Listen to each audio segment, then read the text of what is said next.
A partir de los 14 años con el vicio del alcohol, del cigarrillo, comencé a tomar estos hábitos y esto también fue acarreándome comportamientos agresivos también dentro de mí, pues dentro de mi familia, al punto de llegar hasta de agredir a mi mamá físicamente una vez. Mi vida era un desastre ya que en mi casa había muchas peleas entre mi mamá, mi papá. En mi juventud, mi papá llegaba siempre borracho a la casa y yo veía todas estas acciones, ¿no? Todos estos comportamientos.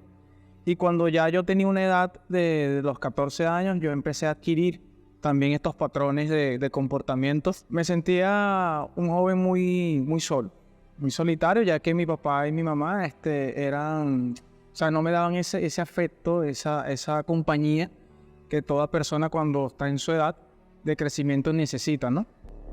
Y fue así que caí en los vicios. A partir de los 14 años con el vicio del alcohol, del cigarrillo, comencé a tomar estos hábitos y esto también fue acarreándome comportamientos agresivos también dentro de mí, pues dentro de mi familia, al punto de llegar hasta de agredir a mi mamá físicamente una vez. Era una persona totalmente insegura, insatisfecha en todos los sentidos. Esto me acarreó también a buscar fuera de mi casa, amistades que no me llevaban por el buen camino. Pues, o sea, también fue una decisión que yo tomé, ya que todo esto me perjudicaba, ¿no? Dentro de mi casa. No me iba bien en los estudios. A medida que fui creciendo, fui conociendo más a muchas personas, de las cuales me llevaron a otros vicios también. Una vez consumí marihuana, tomé fuertemente cualquier tipo de alcohol. Ya había caído totalmente en los vicios. Yo veía cómo mi papá le golpeaba a mi mamá y esto llegó a traerme dentro de mí un rencor muy grande, hasta el punto de una vez agarré a mi papá y lo iba a golpear. No lo hice porque tenía un cuchillo en su mano. Fue donde yo tomé la decisión y me fui de mi casa. Yo pensaba que ese vacío que yo sentía lo iba a llenar a través de fiestas, amigos, novias, pero no era así. No fue así. Más bien conseguí más tristeza, más soledad, porque al momento sí, llenaba, entre comillas, llenaba el momento, pero después que se acababan las fiestas, después que se acababan los noviazgos, lo que quedaba era una enorme tristeza, un enorme vacío, porque no había conseguido esa meta que tanto buscaba. Llegué hasta el punto de escuchar voces dentro de mi casa y afuera también. Voces que decían mi nombre. Yo a todas estas, cuando me asomaba a la ventana de mi casa y veía hacia abajo, hacia la calle, no había absolutamente nadie. Dentro de mi casa escuchaba ruido. Y todo esto me fue acarreando inseguridades también y miedos dentro de mí. Incluso le tenía pánico a lo que era a la hora de pensar a la hora de morir, ¿no? Tenía mucho miedo a estos pensamientos. También llevaba un fuerte vicio, era uno de los más fuertes, que era la pornografía. Yo veía pornografía todos los días, me masturbaba casi que todos los días. O sea, era una cosa que no podía controlar dentro de mí. Era pornografía tras pornografía, hasta llevar el punto de hasta tomarme fotos en ocasiones, ¿no?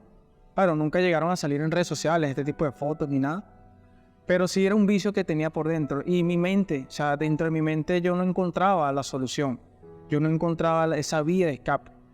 O sea, llegó un punto en mi vida en que yo quería salir de esto, más hay algo que me decía que siguiera, que no iba a tener esa cura, pues, que no iba a tener esa solución. Y yo creía que era algo normal de la vida cotidiana, como nos dicen allá afuera, pues que eso es normal, que eso es parte de la adolescencia. Yo estaba viviendo en una casa alquilado en ese tiempo, pero la dueña de esta casa quería un alquiler mucho mayor, ¿no? Cuestión que no podíamos cancelar.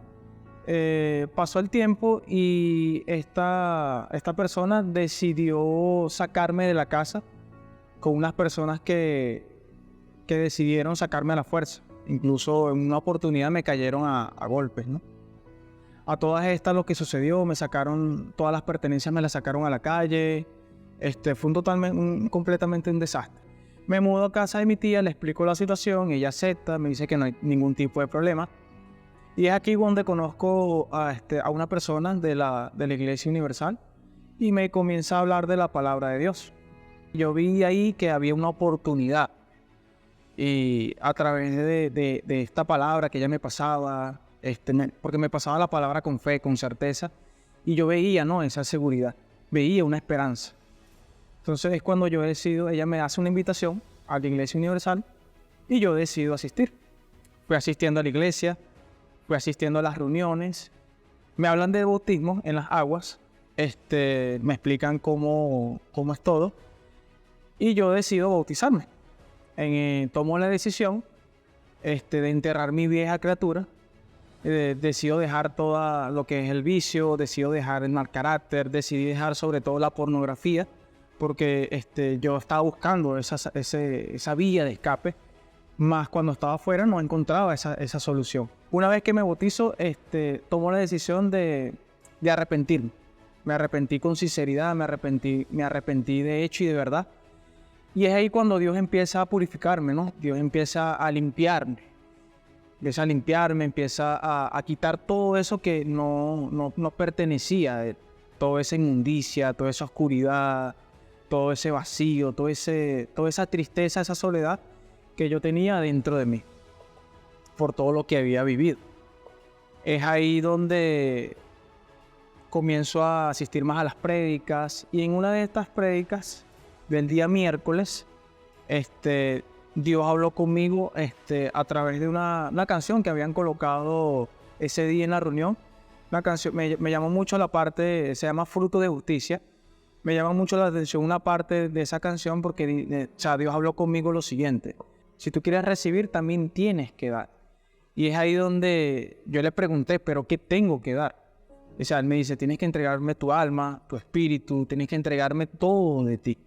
Esto fue lo que, él habló conmigo a través de esa reunión. Y fue muy fuerte porque, yo ahí fue donde decidí de verdad dejar todo atrás.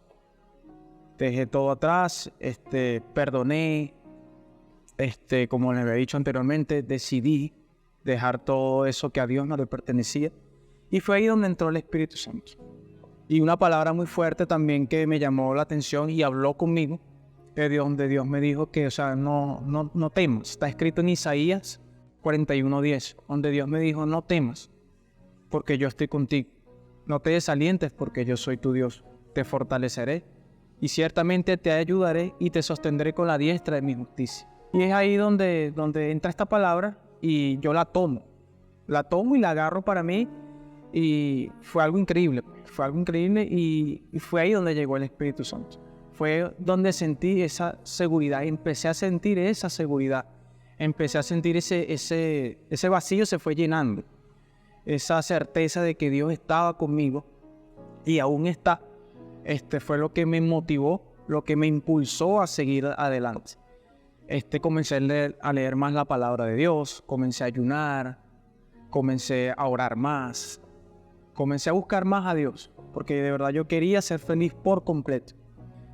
Yo vi la dinámica de la Fuerza Joven, vi todo aquel cambio, aquella alegría, aquel entusiasmo que se sentía en el espacio. Y me gustó mucho, de verdad. Fui jurado por 2 semanas en ese momento, y es cuando yo tomo la decisión también de pertenecer a este grupo de la Fuerza Joven de la iglesia. Y Dios también comienza a trabajar ahí en mí. Comienza a trabajar en muchas cosas que estaban dentro de mí también, aún. Y fui soltando, fui también perseverando dentro de la Fuerza Joven. Y ahí Dios fue hablando conmigo también, que había muchos jóvenes que padecían también de estas carencias que yo tenía cuando estaba fuera en el mundo. Jóvenes que estaban sufriendo, jóvenes que estaban también padeciendo lo mismo, de soledad, de tristeza, de vicio. Y es cuando yo decido afirmarme más en la fe, y es cuando Dios me comienza a utilizar más dentro de la propia fe. Es ahí cuando conozco a mi pareja, la que actualmente es hoy mi novia, pero todo fue por la obediencia de Dios, por el temor que le tenía y le tengo a Dios, ¿no? Y fue así que Dios fue bendiciendo cada día más en mi vida sentimental. Fuimos creando ideas para salir adelante, para emprender, ¿no? Dios nos dio la sabiduría de montar nuestro propio negocio. Ahorita lo estamos haciendo por vía redes sociales, que se trata de un emprendimiento de comida saludable. Son postres, repostería libres de harinas refinadas, libres de azúcares y todo esto, porque hay personas que requieren de este tipo de alimentación. Entonces, yo estudié cocina, y gracias a Dios, gracias a su capacidad, gracias a la capacitación que Dios me dio, fue que tomamos la decisión de hacer este emprendimiento. El Jorge de hoy no es el mismo Jorge del pasado, que ya no ve pornografía, es un Jorge que no tiene un mal carácter, es un Jorge que no es orgulloso, no es rencoroso. Ya es un Jorge que fue totalmente transformado por la palabra de Dios. Es un Jorge seguro de sí mismo. Es un Jorge muy feliz en todas las áreas de su vida, en lo familiar, en lo sentimental, en lo económico y lo más importante de todo, en lo espiritual. Porque yo entendí que sin Dios yo no puedo hacer nada. Un consejo que le doy a todos los jóvenes que participan en la Iglesia Universal y que no vienen con frecuencia o que vienen con frecuencia, que no le cuenten a Dios cuán grandes son sus problemas. Cuéntenle a sus problemas cuán grande es Dios. Dios los va a ayudar, Dios los va a sustentar, Dios les va a dar esa sabiduría y les va a enseñar ese camino que ustedes deben tomar. Sigan buscando de Dios, sigan luchando, sobre todo por su vida espiritual, que es lo más importante, por la salvación de su alma.